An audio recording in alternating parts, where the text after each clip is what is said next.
ஆர்த்தி அவங்க டே ஒன்லேருந்தே வந்து ஒரு விஷயத்த ரொம்ப இதுவாக இருக்காங்க. எனக்கு டைவர்ஸ் வேணாம், நான் அக்செப்ட் பண்ணிக்கல, மாதம் 40 லட்சம் எனக்கு ஜீவனாம்சம் கொடுக்கணும்னு சொல்கிறாங்களே. இல்லை, நான் டைவர்ஸ் கொடுக்க மாட்டேன், எனக்கு ஜீவனாம்சமாக எனக்கு பணம் வேணும், 40 லட்சம் வேணும்னு கேட்குறாங்க. எல்லாரும் பரவாயில்ல நினச்சிக்கிறேன்னு கேட்டால் டைவர்ஸ் கொடுத்தா தான் ஜீவனாம்சம் அப்படின்னு நினைக்கிறாங்க. டைவர்ஸ் கொடுக்கலனாலும் கூட அவங்க வாழ்வாதாரத்தை கேட்கறதுக்கு அவங்களுக்கு உரிமை இருக்குது.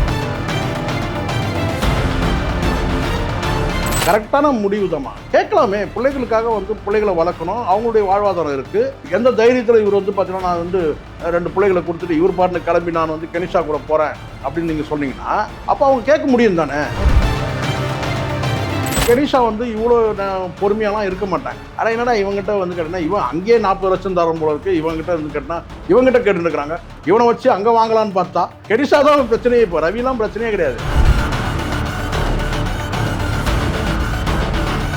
அடிப்படை அறிவிடமா அவங்க ஒரு ஹீலர்னா 2 பிள்ளைகள் அப்பா ஆர்த்தியை விட்டுருங்க, அவங்க குடும்பத்தை விட்டுருங்க, 2 பிள்ளைகளை அப்பாவா இருக்கிறாங்கன்னா அந்த பிள்ளைகளுடைய மனசு எப்படி காயப்படுறது கூட தெரியாத ஒரு ஹீலர் இருக்கிறாங்கன்னா அவங்க என்ன ஹீலர் நான் கேட்குறேன். மனசாட்சியுள்ள பெண்ணாது நான் கேட்குறேன். இல்லம்மா, ஹீலர்னா நீங்க எல்லாத்தையும் யோசிக்கணும்ல. சைக்காலஜி தெரிஞ்சவங்க நீங்க. அவங்க கண்ணீர், அவங்க அழுகை, அந்த 2 பிள்ளைகளுடைய பார்த்தீங்கன்னா ஏக்கம், தவிப்பு, கண்ணீர், அழுகை எல்லாம் உனக்கு இறைச்சலா? உனக்கு தப்பான வார்த்தை. அந்த இறைச்சலுக்கு மத்தியில் எனக்கு அமைதி, என்னத்த அமைதி கிழிச்ச நீ?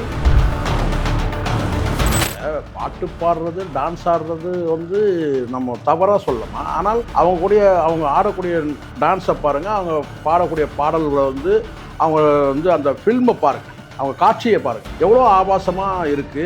இப்படி ஒரு பெண் ஜெயம் ரவிக்கு தேவையா?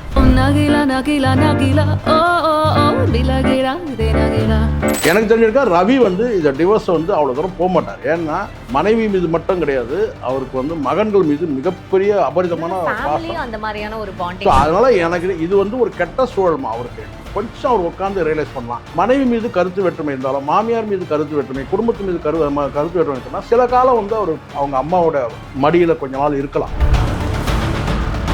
இப்போ நான் கேட்குறேன், இவர் சொன்ன மாதிரி மாமியார் கொடுமையே இருக்கட்டும், மாமியார்னா ஒரு 20 வருஷம் வந்துருவாங்களா, இன்னும் ஒரு 15 வருஷம் வந்துருவாங்களா? வயது மூப்பு வரும்போது பார்த்தீங்கன்னா அவங்களுக்கான இடத்துல அவங்க போயிடுவாங்க. இன்னைக்கு லீட் பண்ணுற இடத்துல இருக்கலாமா ஒரு வேலை, ஆனால் ஒரு கட்டத்தில் அதுக்கப்புறம் ஆர்த்தி வந்துடுவாங்க அந்த இடத்துல. அம்மா நீ கொஞ்சம் சும்மா இருந்துவாங்க. கரெக்டாக நான் சொல்கிறது?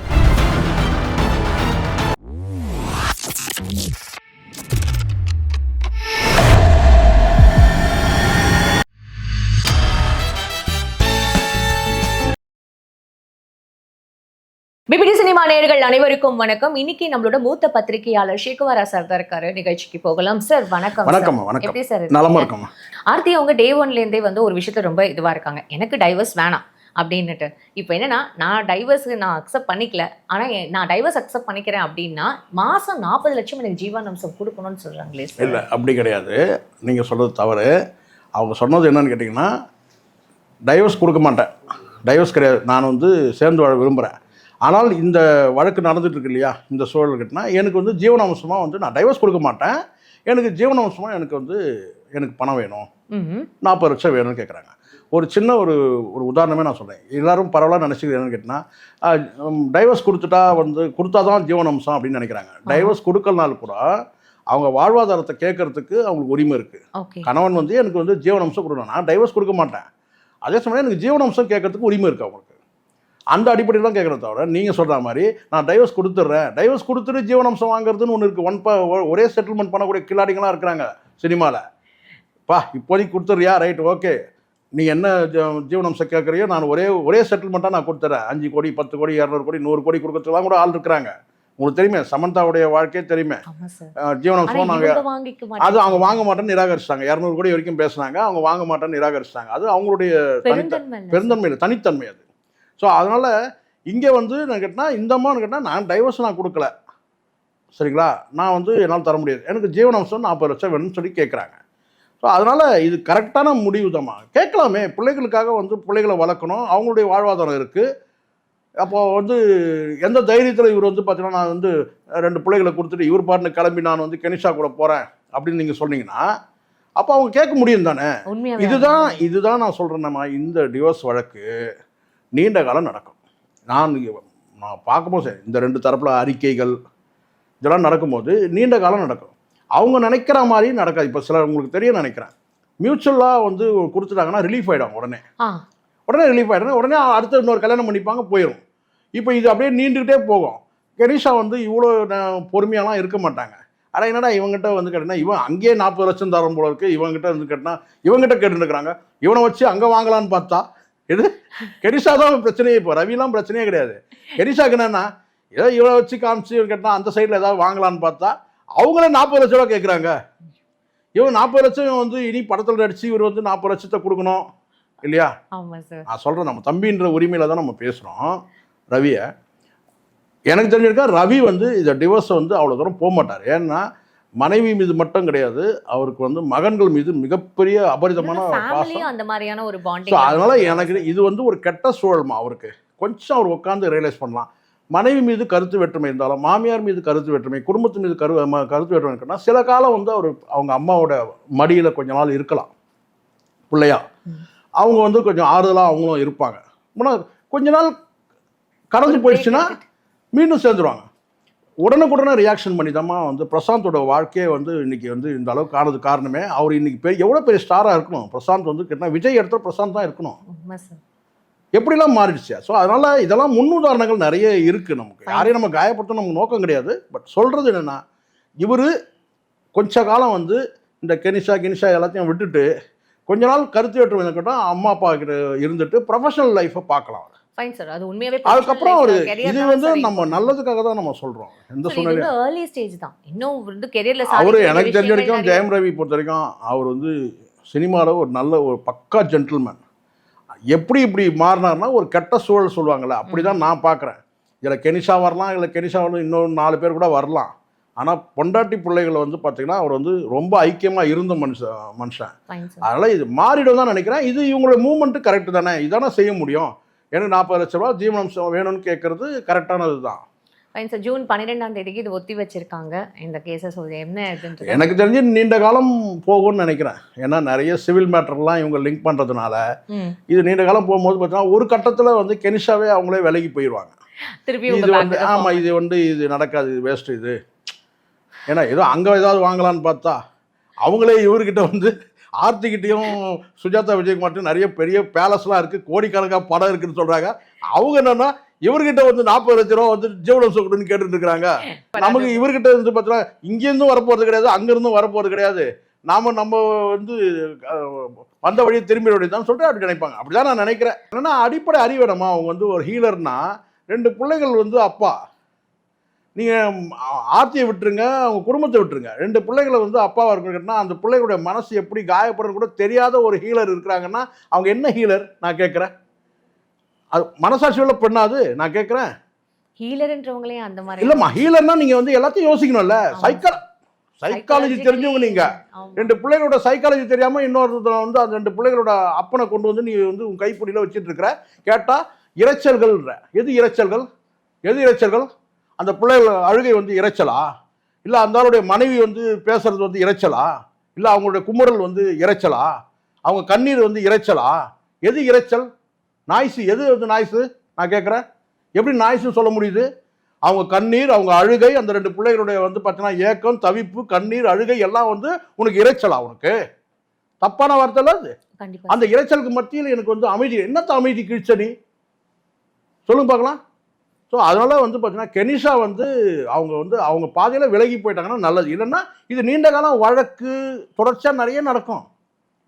ஒரு வழக்குன்னு போயிட்டால் பல பிரச்சனைகள் நடக்கும், புகார்கள் வரும், நீயா நானும் தள்ளுமுள்ளு நடக்கும். சினிமா வாழ்க்கையும் அவருக்கு வந்து இல்லாமல் ஒரு போகக்கூடிய சூழல் இருக்குது. ஸோ எதிர் விளைவுகள் தான் இங்கே விளைவுகள் தெரிஞ்சு யாரும் எதுவும் செய்யறதில்ல. விளைவுகளை பற்றி கொஞ்சம் யோசிச்சாங்கன்னா புரிய வந்துடும். எனக்கு தெரிஞ்சுக்க கெனிஷாவுக்கு வந்து பார்த்தீங்கன்னா இங்கே ஒன்றும் கிடையாது, வந்து முட்டை தான் கிடைக்கும், தங்க முட்டை கிடைக்காது. வெறும் அவிச்ச இந்த வாத்து முட்டை மாதிரி ஏதாவது கிடைக்கலாம், பெரிய முட்டையாக கிடைக்கும், அவ்வளோதான். அவங்க எதிர்பார்த்தது என்னன்றது தெரியல. பட் எனிவே இது இந்த மாதிரி இவர் தானே சொன்னார் தங்க முட்டையெல்லாம் வந்து நான் இருன்னு கேட்டேன். வேணா ஒரு முட்டை வந்து பார்த்தீங்கன்னா வெறும் வாத்து முட்டை தான் கிடைக்கும் கெனிஷாவுக்கு. மாறி எல்லாருமே ஓப்பனாக ஸ்டேட்மெண்ட் கொடுக்குறாங்க. நிறைய பேர் என்ன சொல்கிறாங்க, நீங்கள் வீட்லேயே உட்காந்து பேசியிருக்கலாமே அப்படின்னு சொல்கிறாங்களே சார். இது அதாவது நான் நீண்ட காலமாக பேசுறதுக்கு காரணம் என்னென்னா, கெட்டவங்க தப்பு பண்ணாங்கன்னா இது சகஜமாக கடந்து போயிடுவாங்க. 2 நாள் 3 நாள் பேசி கடந்து போயிடுவாங்க. நல்லவங்க தப்பு பண்ணாங்கன்னா ஐயோ இவ்வளோ நல்லவங்க ஏன் தப்பு பண்ணாங்கன்னு சொல்லிட்டு அது சம்மந்தமாக ஆய்வுகள் நிறைய போகும். இப்போ இந்த ஊடகங்கள் ஏன் தொடர்ச்சியாக இதை பற்றி பேசுகிறாங்கன்னா, ஒரு நல்லவன்னு நினச்ச நீயா இப்படி ஆ அப்படின்னு ஜெயம் ரவியை பெரிய பார்த்து வந்து நீயாடா இப்படி நீயா இப்படி. இப்போ நீங்கள் பார்க்குறீங்களா இந்த கமெண்ட்லாம் கூட நம்ம பெரும்பாலும் படிக்கிறது இல்லை, இப்போ பார்க்குறோம். பெரும்பாலும் என்ன சொன்ன கேட்டால் ஜெயம் ரவியா இப்படி பண்ணிட்டாரு. இப்போ இதே நீங்கள் தனுஷோ அல்லது விஷாலோ அல்லது மற்றவங்க யாராவது வந்து இது மாதிரி இந்த செய்திகள் வந்தாங்கன்னா இவ்வளோ நாள் பேசியிருக்க மாட்டாங்க. தொடர்ந்து யாருமே இல்ல சார். இப்ப தொடர்ந்து வந்து நிறைய பேரோட டைவர்ஸ் கேஸ் பேசும்போது கூட ஒரு வாரத்துல வந்து ஆமாம். ஆனால் இது வந்து ஏன் இவ்வளோ நாள் போகுதுன்னா, ஒரு நல்ல மனிதர், ஒரு நல்ல குடும்பத்து பின்னணியிலேருந்து வந்தவர், ஒரு நல்ல குடும்பத்தில் வந்து மருமகனாக போனவர் ஏன் இப்படி ஆனார்? அந்த நபர் இவர் போனாங்க இல்லையா, மூன்றாவது நபர், நான் என் லாங்குவேஜில் மூன்றாவது நபர் தான், ஆர்த்தியும் அதை தான் மென்ஷன் பண்ணியிருக்கிறாங்க மூன்றாவது நபர்ன்ற. அந்த மூன்றாவது நபர் யார்? அவங்களுடைய பின்புலம் என்ன?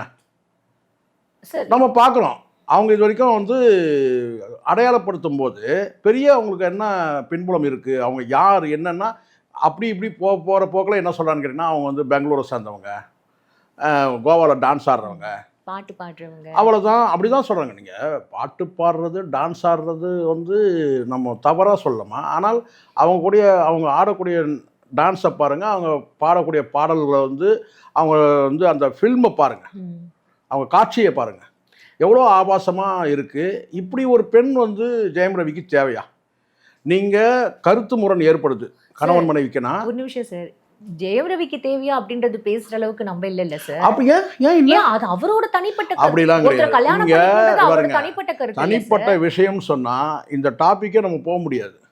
தனிப்பட்ட விஷயம் இங்க பேசக்கூடாது கிடையாது. ஒரு சமூகத்துல ஒரு குற்றம் நடந்தா நீங்க பேசுவீங்களா பேச மாட்டீங்களா? சார், குற்றம் நடந்து பேசுறது வேற இது சார். குற்றம், இது குற்றம். என் பார்வையில நான் இது குற்றம்னுவேன். ஒருத்தவங்க விரும்புறதுன்றது அவங்களோட திரும்ப தனிப்பட்ட திரும்ப நீங்க விஷயம் சார். ஒருத்தர் நீங்க பேசுறீங்கம்மா. நான் கேட்கறது அந்த ஒருத்தர் யாரு? நான் கேட்கறது நீங்க சொல்றீங்க. நீங்க ஒருத்தர்ன்றது நீங்க ஜெயம் ரவி சொன்னீங்கன்னா, ஒரு நல்ல குடும்பத்துல ஒருத்தர் பிறந்து வளர்ந்து, இப்போ அதனால தான் நான் முதலே சொல்லிட்டேன். இப்போ இதே வந்து கேட்டினா ஹேபிச்சுவலாக இந்த எரர் பண்ணக்கூடியவங்களாக இருந்தாங்கன்னா, நான் குறிப்பிட்டு சொன்னால் தான் சிக்கலிங்க. சில நடிகர்களை நம்ம பேசுறது இல்லை, கடந்து போயிடும். ஏன் கடந்து போயிடும்? ஏன் ஜெயம் ரவி மட்டும் நம்ம மென்ஷன் பண்ணி பேசுகிறோம்? ஜெயம் ரவி மீது ஒரு களங்கம் வந்தால் கூட அதை வந்து நம்ம தான் துடைக்கிற இடத்துல இருக்கிறோம். காரணம் கேட்டினா, அவர் நல்ல மனிதர்ன்ற அந்த பேர் வந்து அவருக்கு இருக்குது. ஒரு நாளில் எடுத்த பேர் கிடையாது. சார், இப்ப நம்ம தொடர்ந்து இது மாதிரி பேசுறதா இருந்தா உடனே ஜெயம் ரவி அவர் மாறிடுவாருன்னு நீங்க அப்படி கிடையாது. இங்கே மாறணுன்றது பாருங்க, நல்லா புரிஞ்சுங்க. மாறணுன்றதுக்காக பேசலை, நல்லா புரிஞ்சுங்க. அவர் மாறினாலும் நீங்கள் சொன்ன மாதிரி அவரோட உரிமையை நம்ம விட்டுருவோம். ஆனால் பேசாமல் தவிர்த்து போனோம்னு வச்சுக்கோங்களேன். இது இல்லை, இது பேசாமல் தவிர்த்து போனோம்னா அவர் சொல்லக்கூடிய குற்றச்சாட்டு யார் மேலே சொல்கிறாருன்றதை பாருங்க. நான் சொல்கிறது நல்லா புரிஞ்சுக்கணும். இந்த இடத்துல நான் மீண்டும் வலியுறுத்தி சொல்கிறேன். ஏற்கனவே நான் சொன்னது தான், மீண்டும் நான் இதே இடத்துல சொன்னது தான் நான் மீண்டும் சொல்கிறேன். இப்போது உங்களுக்கு கணவன் மனைவி கருத்து வேற்றுமை வரக்கூடாதா? எல்லாருக்கும் வந்திருக்கு, எனக்கு கூட வந்திருக்கு, எல்லாருக்குமே வரும். ஒரு நீண்ட பயணத்தை மன வாழ்க்கையில் ஒரு நீண்ட பயணத்தில் வந்து கேட்டால் ஒரு அரசல் வந்து உரசல்கள்லாம் வரும். அது ஒன்று பேசி நமக்குள்ளே தீர்த்துக்கணும். அப்படின்னா மூன்றாவது நபர்கள் மூலமாக. அதுக்கு தான் ரஜினிகாந்தோடைய வாழ்க்கையை நான் ஒப்பிட்டேன். அது யாரும் இது வரைக்கும் பேசவே, பல பேர் தெரியாமல் போயிருக்கலாம். எனக்கே அப்போ சின்ன பையன் நான். ஓகே. ரஜினிகாந்த் அவர்கள் வந்து அவருடைய ஆரம்ப காலத்தில் அவருடைய படம் நடிச்சுட்டு வரும்போது அவருடைய சில சொத்துக்களை வந்து ஹரே ராமா ஹரே கிருஷ்ணான்ற அந்த இயக்கத்துக்கு மாற்றினார். அவர் கெனிஷா மாதிரி ஒரு பொண்ணு பேர்லையோ இல்லை அன்றைக்கே நடிகைகளோட அவருக்கு வந்து பயணங்கள் இருந்தால் கூட அவர் இந்த நடிகைக்கு எழுதி வைக்கல. ஒரு ஹரே ராமா ஹரே கிருஷ்ணத்துக்கு கட்டினா ஒரு தர்மம், உங்களுக்கு தெரியும்ல, அது வந்து கட்டினா வந்து ஒரு தர்மஸ்தாபனம், அதுக்கு எழுதி வைக்கிறார் சொத்துக்களை. அப்போது சின்ன சின்ன பிள்ளைகளை வச்சுட்ருக்குறோம், நம்ம பெண் பிள்ளைகளை வச்சுட்ருக்குறோம்.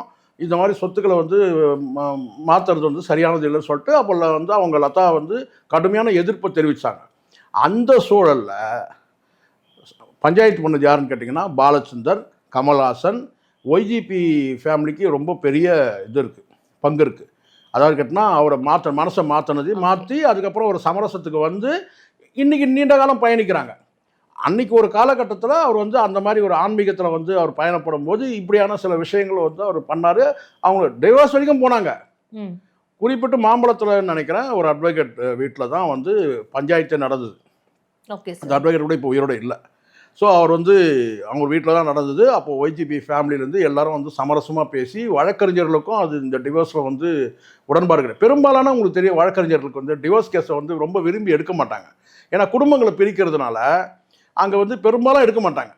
ஒரு அப்படியே எடுத்தாலும் இது சமரசமாக முடிஞ்சிருமான்னு தான் எல்லா வழக்கறிஞரும் நினைப்பாங்க. எந்த குடும்பமும் பிரிஞ்சு போகணுன்னு வழக்கறிஞர், அது என்ன தான் நீங்கள் தொழிலாக இருந்தால் கூட ஒரு கட்டத்துக்கு மேலே இது தவிர்க்க முடியாமல் இது பிரிஞ்சுதான்னா சில பேர் அது நடக்கும், அது நடந்துடும். சில நடிகர் நடிகைகள் வந்து திட்டமிட்டே சில வந்து கட்டினா வந்து வெவ்வேறு பாதையில் வெவ்வேறு நபர்களை தேர்ந்தெடுத்துக்கிட்டே வந்து திட்டமிட்டே போவாங்க. இப்போ அந்த மாதிரி தான் கிட்டத்தட்ட இது ஜெயம் ரவி கூட எதிர்பார்த்து இருக்கலாம் ஒரு வேளை. சார் பாருங்கம்மா, ஏற்கனவே காணொலிகள் ஆவணமாக இருக்கு. ஏற்கனவே காணொலிகள் ஆவணம். மாமியார் அவர் புகழ்ந்தது,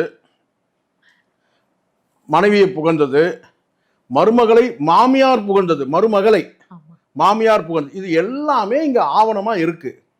இடையில இந்த மாதிரியான சில நபர்கள் வந்து மூன்றாவது நபர்கள் குறுக்கில் வருவாங்க தான். அதை முடிஞ்ச வரைக்கும் நம்ம தவிர்த்துட்டு போயிடணும். ஏன்னா நம்ம பெரிய திருமணம் பந்தம்ன்றது, மனபந்தம் என்பது பெரிய சிஸ்டம் உள்ளது. அது ஒன்னோட போயிடாது. இன்னைக்கு நாளைக்கு வந்து ரவியோட மகன் இருக்கிறான், அவனுக்கு ஒரு வந்து எதிர்காலம் இருக்கு, அண்ணனுக்கு ஒரு ஃபேமிலி இருக்கு, அண்ணனுடைய பிள்ளைகள் இருக்கு, எல்லாமே சார்ந்தது தானே. கரெக்ட் தான் சார். இப்போ ராஜா வந்து யாரு? ஜெயம் ரவியோட அண்ணன். அந்த பந்தம் இருக்குல்ல. கரெக்ட் தான் சார். இது அப்பாவோட பேரை நீங்க சேர்த்துக்கிறது பெருசு இல்லை, அப்பா பேரை காப்பாற்றணும்ல சார். ஆனா இப்போ அவங்களும் இப்போ இவ்வளவு தூரம் வந்து இது ஓப்பனா பேசுறது, இப்போ பெரியவங்க எல்லாருமே வந்து அவங்களும் உட்காந்து இவங்களையும் உட்காந்து ஒரு ஃபேமிலியா பேசியிருக்க பாருங்க. ஒரு விஷயம் நல்லா புரிஞ்சுக்க, எல்லாருக்குமே யாருக்குமே இதில் உடன்பாடு இருக்கவே இருக்காது. மாமனார் மாமியாருக்கும் சரி, இந்த சைடில் நான் சொல்கிறேன், ரவி சைட்லேயும் சொல்கிறேன், யாருக்குமே வந்து குடும்பங்கள் பிரிஞ்சு போகணுன்ற அந்த எண்ணம் யாருக்குமே இருக்காது. ஆனால் அந்த குடும்பத்தில் சில இந்த மாதிரியான கசப்புகள் வரும்போது அந்த கசப்புகளை வந்து பார்த்திங்கன்னா பெரும்பாலும் வந்து கடந்து போயிடணும். ஒரு குறிப்பிட்ட கசப்பு எல்லாமே வந்து குறுகிய, இப்போ நம்ம வந்து ஒரு கசப்பான பொருள் சாப்பிட்றோம், எவ்வளோ நேரம் கசப்பு இருக்கும், கொஞ்ச நேரம் கழிச்சு அதுக்கப்புறம் பார்த்தீங்கன்னா நார்மலுக்கு வந்துடும். அந்த மாதிரி சில கசப்புகள் வந்து பார்த்திங்கன்னா மறைகிற வரைக்கும் சில வந்து அவகாசம் இருக்கணும், சில பொறுத்து இருக்கணும். இப்போ நான் கேட்குறேன், இவர் சொன்ன மாதிரி மாமியார் கொடுமையே இருக்கட்டும், மாமியார்னா ஒரு 20 வருஷம் வந்துருவாங்களா, இன்னும் ஒரு 15 வருஷம் வந்துருவாங்களா? நான் கேட்குறேன். நான் வயது மூப்பு வரும்போது பார்த்தீங்கன்னா அவங்களுக்கான இடத்துல அவங்க போயிடுவாங்க. இன்னைக்கு லீட் பண்ணுற இடத்துல இருக்கலாமா ஒரு வேலை, ஆனால் ஒரு கட்டத்தில் அதுக்கப்புறம் ஆர்த்தி வந்துடுவாங்க அந்த இடத்துல. அம்மா நீ கொஞ்சம் சும்மா இருந்துவாங்க. கரெக்டாக நான் சொல்கிறது? கரெக்ட் தான் சார். அதே மாதிரி தான் இப்போ நான் கேட்டேன், அப்பா வந்து சொல்கிறாருன்னு வச்சுங்களேன், இப்போ ஒரு நல்ல புத்திமதியாக சொல்கிறாரு, மோகன் வந்து சொல்கிறாரு, ஏய் தம்பி இதெல்லாம் சரி கிடையாதுன்னு சொல்கிறாரு வச்சுங்க, ரவிக்கிட்டே சொல்ல வச்சுங்க, அப்பா நீங்கள் கொஞ்சம் பேசாமல் இருங்க. அப்பா சைலண்டாக இருக்கு, ஏன்னா அவர் வயது மூப்பாயிடுச்சு. இப்போ புரியுதுங்களா? இறப்புக்கு நான் ஒரு சில எந்த மகனாக இருந்தாலும் நான் சொல்கிறேன், முதல்ல அப்பா அம்மா அவங்களுக்கு எந்த வகையிலையும் மன வலியை தரக்கூடாது. முதல்ல அது எந்த வகையிலும் தரக்கூடாது. புள்ள வந்து கெட்டு போயிட்டான்னு சொன்னாலும் கூட அவங்களுக்கு வலி தானே அது. கண்டிப்பாக சார். பெருமையாது நீ மோகன் பேரை போடலனாலும் கூட வந்து பார்த்தீங்கன்னா மோகனுடைய அடையாளம் இருக்கு இல்லையா? நான் கேட்குறேன் நான். ஸோ அதனால இது வந்து ஜெயம் ரவின்றது பேர் வந்து பார்த்தீங்கன்னா வந்து ஒரு நிலையான பேர். ஜெயம்ன்றதே நல்ல வார்த்தை தான், அது பேரை மாற்றினதே அது அவருடைய விருப்பம், நம்ம அதெல்லாம் சொல்லவே இல்லை. ஆனால் எல்லாத்துக்கும் ஒரு புள்ளி இருக்குது, அவருடைய விருப்பம்னு சொல்லிட்டு. இந்த இடத்துல வந்து நம்ம கண்ணுக்கு முன்னாடி ஒரு குடும்பம் கெட்டு போச்சுன்னா அதை பேசலாம், சொல்லுவான் சில பேர், அது தனிப்பட்ட குடும்ப விஷயம் பேசலாம், தப்பு இல்லை, நல்லதுதான் நம்ம சொல்கிறோம்.